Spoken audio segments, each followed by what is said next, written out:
On the night of the Uchiha Massacre, Itachi Uchiha was credited with slaughtering the entire Uchiha clan. As we all know, Itachi didn't do so alone, but instead had help from Obito Uchiha, who was pretending to be Madara Uchiha. If you'll remember, Fugaku planned to lead a coup d'etat the day after the massacre happened. The three men who were his most trusted aides would have been right at his side. In today's video, I'm going to share with you why Itachi took their lives and explain to you why it was important that he and not Obito did so. Now, let's get the huge elephant in the room out of the way. Yes, these were the three Uchiha who questioned Itachi about Shisui's death. These were the men who Itachi soloed off panel. With that being said, these were Fugaku's three most trusted aides, and before Fugaku broke up their fight, they were planning a counterattack against Itachi. Make no mistake, these three ninja weren't pushovers. The fact that Fugaku held them in such high regard is proof of this, but also, two of these men forced Itachi to use Mangekyo the night that he killed them, starting with the oldest of the three, and the one who suffered the most brutal death at the hands of Itachi. This man was Yashiro Uchiha. In the two Itachi novels,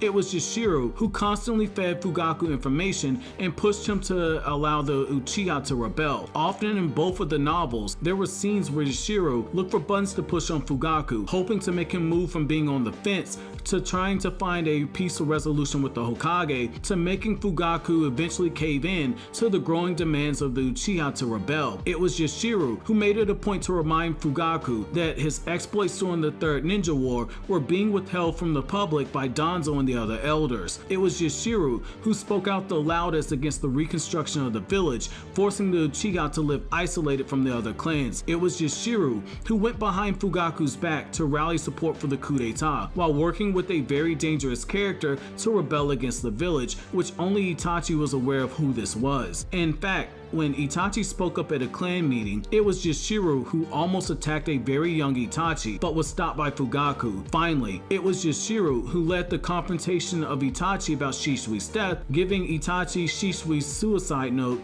and warned him not to betray the Uchiha clan. When the night of the massacre arrived, Itachi visited Yashiro's house. Itachi snuck into his house with no remorse. He killed his parents, his wife, and then he killed his son before him. Realizing that death was coming for him, Yashiro tried to flee, and then he eventually begged for his life. Upon hearing his pleas, Itachi used Tsukuyomi on Yashiro, torturing him for 3 days. Unlike Izumi Uchiha, who Itachi used Tsukuyomi to kill by making her live an entire lifetime as his wife, a full 70 years since they first met, before making her mind decay to the point where her body shut down and killed herself. Whereas Izumi was allowed to die peacefully, with a literal smile on her face and tears in her eyes, Itachi broke the Tsukuyomi before Yashiro's mind could be completely destroyed. Instead, Itachi allowed him to stumble, speaking incoherently before he cut off his head. The second member of this trio was Inabi Uchiha. On the night that Inabi died, Itachi snuck into his house and he killed Inabi and his wife. Inabi's wife was unaware of Itachi until he thrust his blade inside of her. Itachi ignored Inabi's rage, screaming at the sight of his dead wife. Instead, Itachi wiped her blood from his sword and cocked his head to the side slowly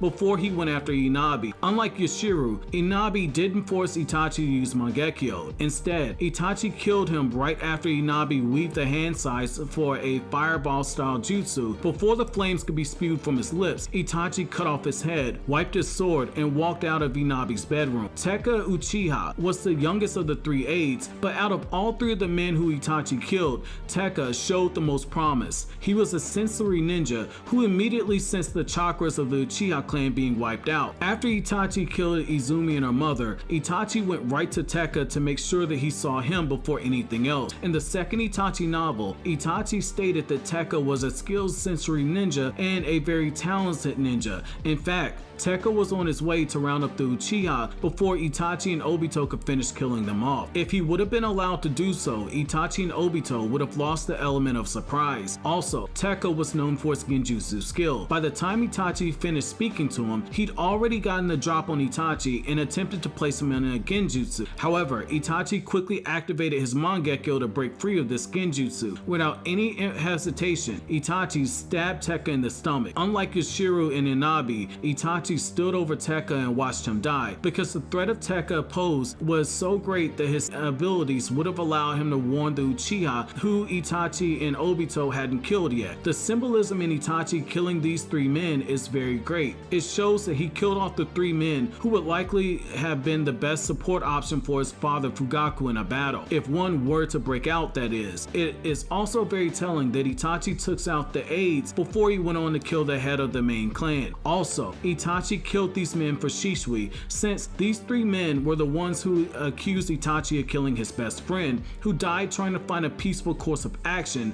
to call off the Uchiha rebellion, thus saving the clan from anything. It's very poetic when you think about it. So what did you guys think? Which of these three deaths did you find the most interesting? Would you like me to cover the actual scenes, going over the exact moments of their deaths, and bringing you the intimate thoughts of each of these men before Itachi killed them? That's it for my video today, guys. Thanks so much for watching.